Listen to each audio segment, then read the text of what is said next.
You may have heard many things about vaping. Our goal is to give the facts so that you can make an informed choice that's best for you. Let's start with some basic facts. Vaping devices heat e-juice to make an aerosol. Aerosol is also known as vapor. On the other hand, cigarettes burn tobacco to create smoke. The smoke or aerosol is inhaled into the lungs. The e-juice has chemicals and flavoring, with most containing nicotine, a highly addictive stimulant. There are more than 7,000 flavors of e-juice, including candy, fruit, and mint. Why do you think they put so many fun flavors in vapes? Flavors can cover up the harsh taste of chemicals and nicotine. They also make vaping more appealing, especially to youth. Vaping delivers nicotine very quickly to the brain. Vapes can have a very high amount of nicotine. For example, a vape with 55 milligrams per milliliter of nicotine has the same amount of nicotine as an entire pack of cigarettes. When vaping products are ordered online, there is a risk that they will contain dangerous ingredients and levels of nicotine that have been banned in Canada. Besides vapes, there are other nicotine products like pouches, toothpicks, and even drinks. Nicotine pouches are small bags of nicotine placed between your gum and lip. There's no proof they help people quit smoking, and they can still cause addiction. The safest way to quit is to use products that are well researched, like nicotine gum, patches, inhalers, lozenges, sprays, or medicine from a doctor. If you are experiencing peer pressure to vape, here are some tips to keep in mind. Try not to rush into decisions. Take your time, and if you're unsure, talk to a trusted adult. They can help you understand the situation and make the best choice for you. Have a plan to get out of the situation. It's always okay to say no without having to explain yourself. Try to hang out with people who make you feel good about yourself. Join activities like sports teams, clubs, volunteering, or try a new hobby. Some research has shown vaping to be less harmful than cigarettes, but does this mean that vaping is harmless? No, research shows that vaping is not harmless. Let's find out why.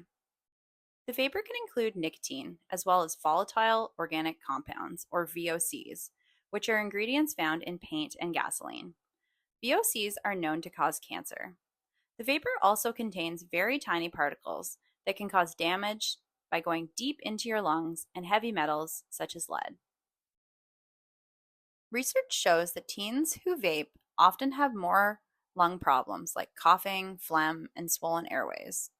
Other issues can include chest pain, a fast or uneven heartbeat, high blood pressure, feeling sick, trouble sleeping, and anxiety.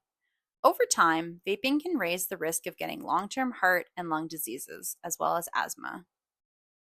When someone vapes, they are not only harming themselves, they are also affecting the people around them, even their pets. Pets and young children can inhale the vapor, which can be very harmful to them.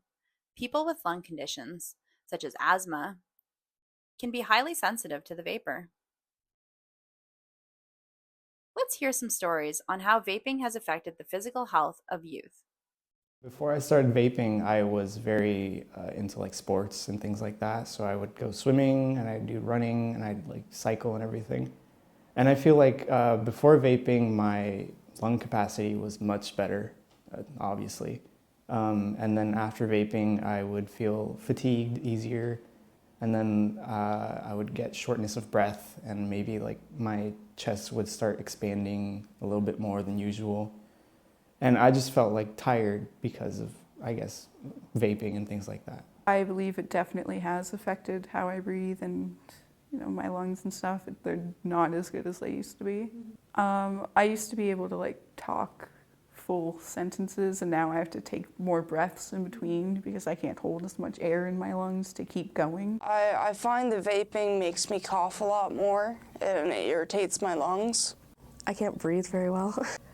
I don't do much exercise anymore, which made me gain a bunch of weight because I can't breathe very well whenever I'm doing stuff because of vaping. Before I started vaping, I was always involved in a lot of sports and stuff, but then as I started vaping, over time, it just made it a lot harder and harder to be able to go out on the ice or be able to play basketball with my friends, and eventually I was at a point where I couldn't even run for 10 minutes or so on the basketball court. But since quitting, I've noticed that my lungs are definitely a lot better. I don't have as hard of a time breathing when I'm going up and down stairs even.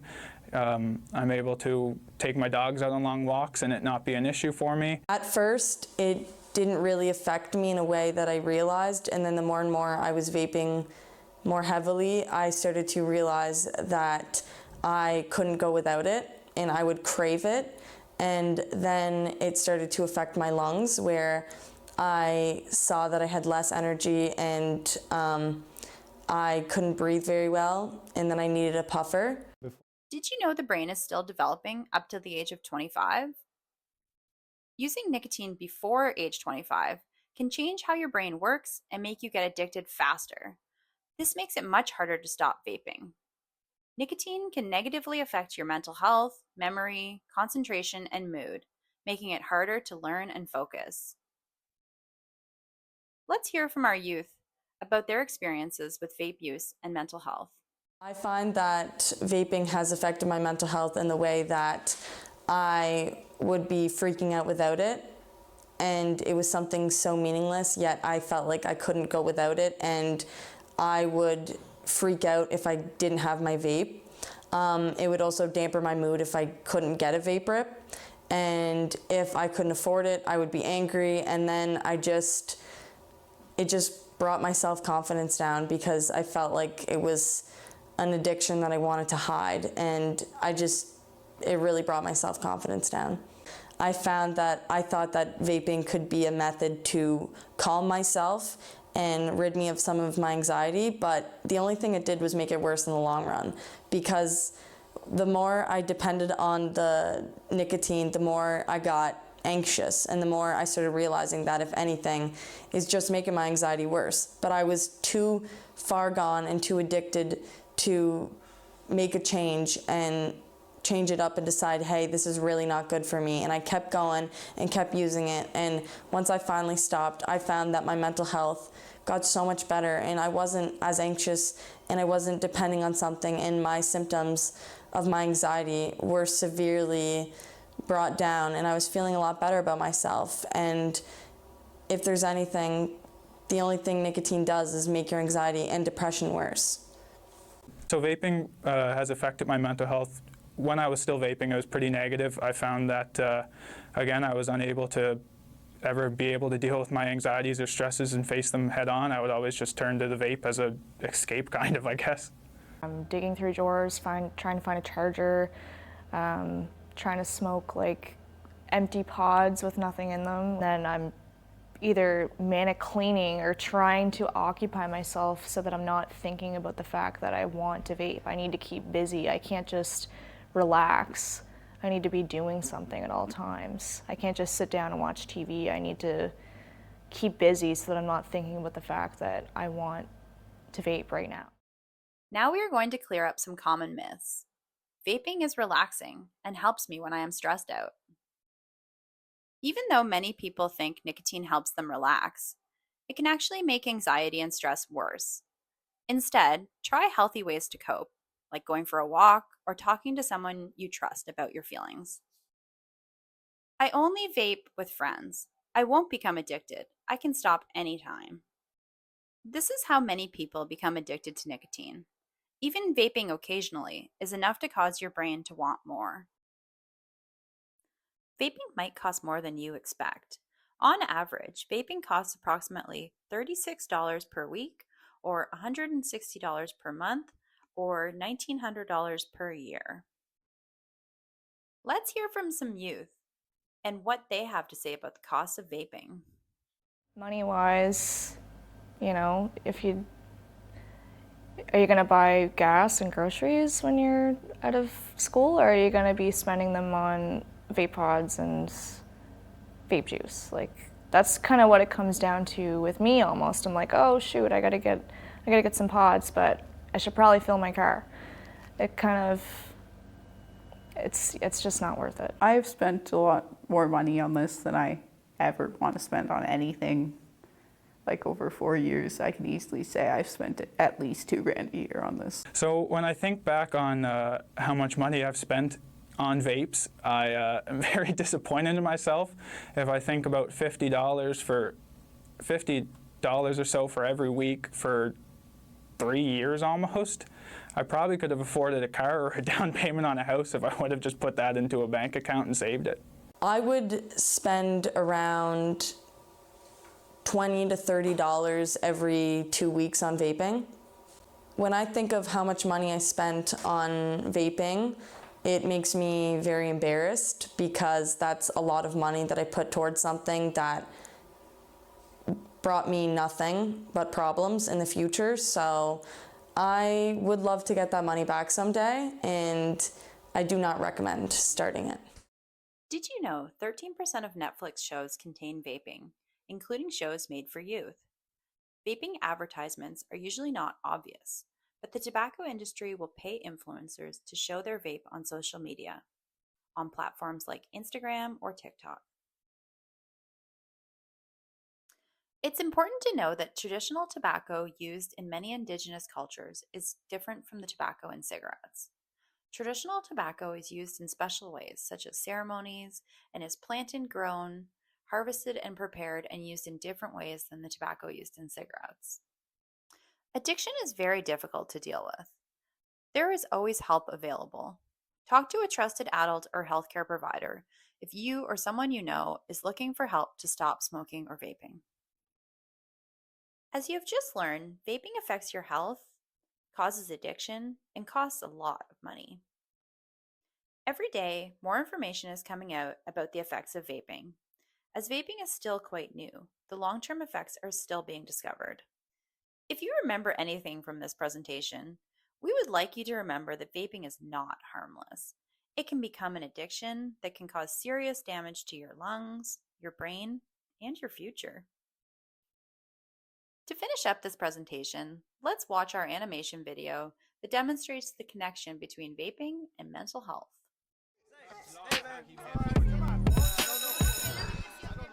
I have a huge test next period in science. It's the first test of the year and I need to do well. It's been bothering me all week and I'm not sure if I've studied enough. I know what you mean. I've been stressed all week as well. Soccer tryouts are tomorrow. I really want to make the team, but only a certain number of grade 7s make it. So I gotta do my best. This has always helped me when I'm stressed. It gives me a head rush and soothes my anxiety. What's that? It's just my vape. Wow. From what we've just watched here, it seems that Jason uses vaping to cope with stress.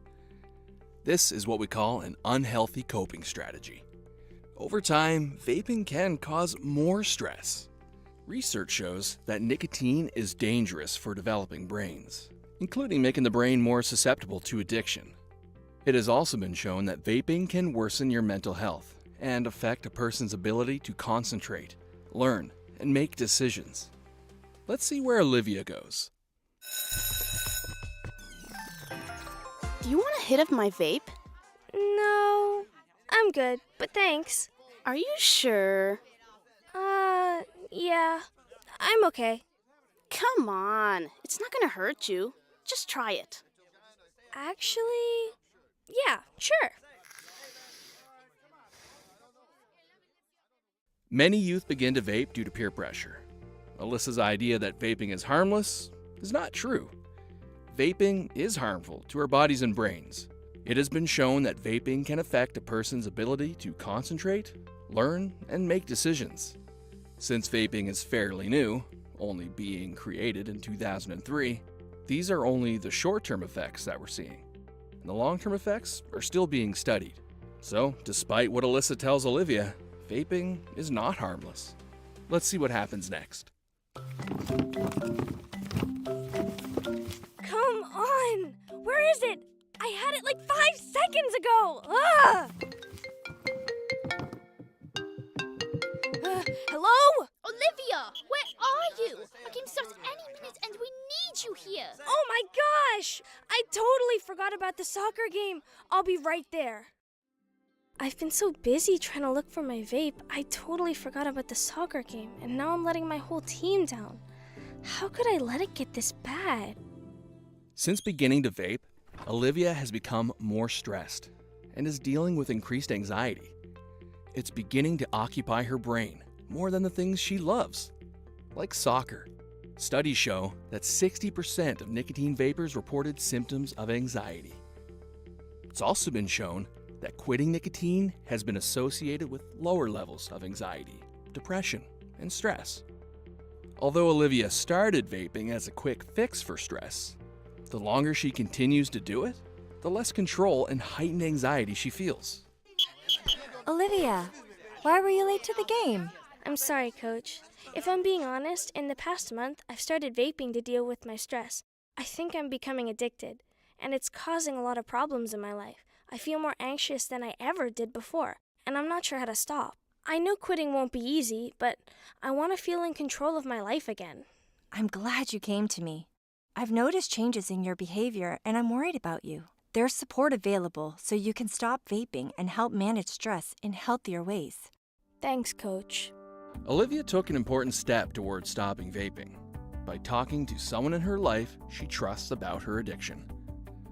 Stopping vaping can be difficult and often require support from healthcare providers who can help you through the process. If you need help quitting vaping, reach out to an adult you trust or speak to your healthcare provider. For more information, visit www.lungnsPEI.ca.